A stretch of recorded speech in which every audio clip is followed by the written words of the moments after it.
मिडियालाई देशको तेस्रो सबैभन्दा ठूलो पिल्लर मानिन्छ।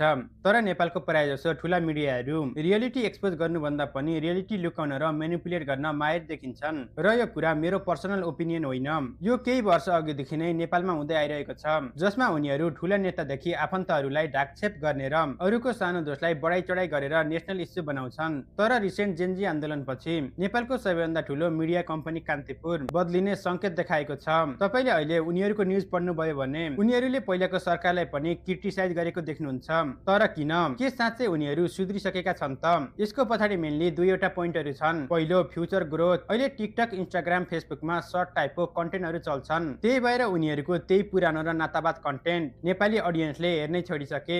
एउटा रिपोर्टको अनुसार कान्तिपुर मिडियाको प्रॉफिट योभन्दा अघिल्लो वर्षको तुलनामा अलमोस्ट 40% कम भएको छ। त्यही भएर अब उनीहरू त्यो पुरानो स्टाइल छोडेर समयअनुसार चल्न खोजिरहेका छन्। दोस्रो, पोलिटिकल चेन्ज। अहिलेसम्म नेपालमा 3 जना मान्छेले मात्र देश चलाउँथे, तर अहिले नेपाली राजनीति रिबुट हुँदैछ।